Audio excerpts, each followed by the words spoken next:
Bakit nga ba tayo binigyan ng Diyos ng kalayaan sa pagpili? Ano ang kahulugan ng free will sa ating buhay? Samahan ninyo ako habang ating tuklasin ang mga sagot mula sa Biblia. Mayroon ba tayong control sa ating buhay? O nakalaan na ba ang ating kapalaran mula pa sa simula?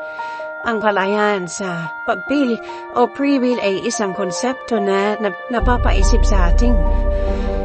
Alamin natin kung ano ang sinasabi ng Biblia tungkol dito. Ang buhay ay puno ng mga pagpipilian mula sa maliit hanggang sa malaking desisyon. Lagi tayong nahaharap sa mga kusada, pero ano nga ba ang nasa likod ng ating kakayahang magpasya? Samahan ninyo ako habang ating tuklasin ang regalo ng kalayaan sa pagpili mula sa Diyos. Kung tayo ay may kalayaan sa pagpili, bakit may mga taong nagdurusa? Bakit may mga taong nagkakamali? Ang kalayaan sa pagpili ay isang misteryo, pero sa Biblia, nakikita natin ang mahapahiwatig na kahulugan nito. Ang kalayaan sa pagpili ay isang regalo mula sa Diyos. Ito ay isang konsepto na nabibigay sa atin ng kakayahang magpasya para sa ating sarili. Ito ay isang regalo mula sa Diyos na nagbibigay sa atin ng pagkakataon na magkaroon ng tunay na relasyon sa Kanya. Ngunit bakit nga ba tayo binigyan ng kalayaan sa pagpili? Una rito ay, ang free will ay napapakita ng tunay na pag-ibig. Ang Biblia ay nagtuturo na ang pag-ibig ay hindi sa pilitan. Ang tunay na pag-ibig ay isang malayang pagpili. Sa Deuteronomio 30, versikulo 19, sinabi ng Diyos, pinili ko sa harap mo ngayon ang buhay at ang pagpapala, upang ikaw ay at ang iyong mga anak ay mabuhay.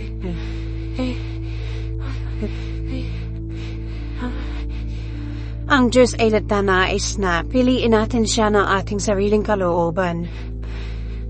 Ang pagpili na mahalin ng Diyos ay nagbibigay na mas malalim na kahulugan sa ating relasyon sa Kanya.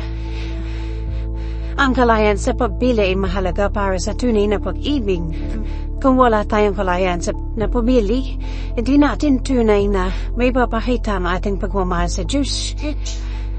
Ang pagpili na mahalin ng Diyos ng ating sariling kalooban ay nagbibigay ng mas malalim na kahulugan sa ating relasyon sa Kanya. Pangalawa ay ang free will ay para subuhin ang ating pananampalataya.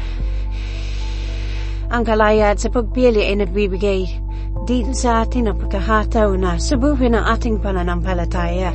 Makikita sa Santiago 1, versikulo 2 hanggang 4. Mag-alala kayo kapag kayo'y napaharap sa iba't ibang pagsubok, sapagkat alam ninyo ang pagsubok sa inyong pananampalataya ay nagbubuan ng pagtitiis, at hayaang makumpleto ang pagtitiis upang kayo'y maging ganap na at perpekto, na hindi kayo hulang sa anumang bagay. Ang pagpili na sundin ng Diyos kahit na mahirap ay napapakita ng tunay na debosyon at pagtitiwala sa Kanya. Ang kalayaan sa pagpili ay nabibigay sa atin ang pagkakataon na subukin ang ating pananampalataya at sundin ang Diyos kahit na mahirap. Ito napapakita ng tunay na debosyon sa Kanya. Pangalawa ay ang free will ay para sa pagunlad ng tao. Ang kalayaan sa pagpili ay mahalaga sa ating pagunlad bilang mga tao. Sa Galatia 5, versikulo 22 hanggang 23, sinabi, ngunit ang buo ng Espiritu ay pag-ibig, kagalahan, kapayapaan, pagtitiis, kabaitan, kabutihan, katapatan, kahinahunan at pagbibigay sa sarili. Walang batas laban sa mga bagay na ito. Ang pagpili ay gumawa ng mabuti ay nagpapalakas sa ating karakter at napapalalim ng ating relasyon sa Diyos. Pang-apat ay ang free will ay para sa Kanyang kaluwalhatian. Ang Diyos ay nagnanais na luwalhatiin sa pamagitan ng ating pagpili na sundin siya. Sa unang Korinto 10, versikulo 31 sinabi, "Kaya't kung kumakain kayo, umiinom o gumagawa ng anumang bagay, gawin ninyong lahat para sa kaluwalhatian ng Diyos."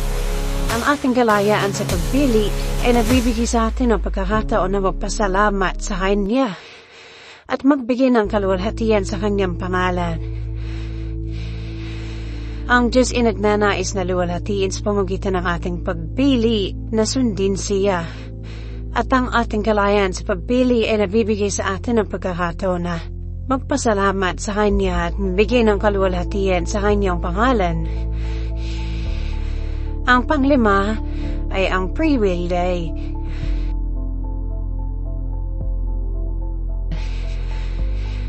Bagamat binigyan tayo ng Diyos ng kalayaan sa pagpili, mahalagang tandaan na ang ating kalayaan ay may limitasyon.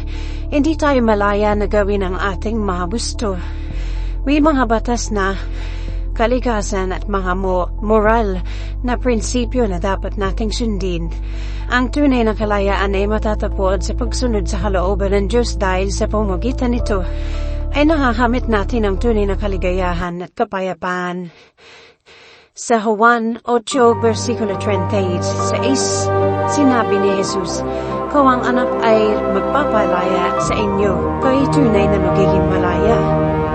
Ang tunay na kalayaan ay hindi ang kalayaan na gawin ang anumang ating gusto, ngunit ang kalayaan na mamuhay ay sa kalooban ng Diyos. Sa huli, ang tanong kung bakit tayo binigyan ng Diyos ng kalayaan sa pagpili isang misteryo, ngunit ang teksto sa Biblia ay nagbibigay sa atin ng pahiwatig kung bakit mahalaga ang kalayaan ito at kung paano ito magagamit para sa ating ikabubuti at para sa kaluwalhatian ng Diyos. Ito'y napakahalagang regalo mula sa Diyos na nagbibigay sa atin ng pagkakataon ng magkaroon ng tunay na relasyon sa Kanya. Sa pamamagitan ng ating kalayaan, maaari natin piliin na mahalin siya, sundin siya at luwalhatiin siya. Ngunit dapat nating tandaan na ating kalayaan ay may limitasyon. Ang tunay na kalayaan ay matatapon sa pagsunod sa kalooban ng Diyos.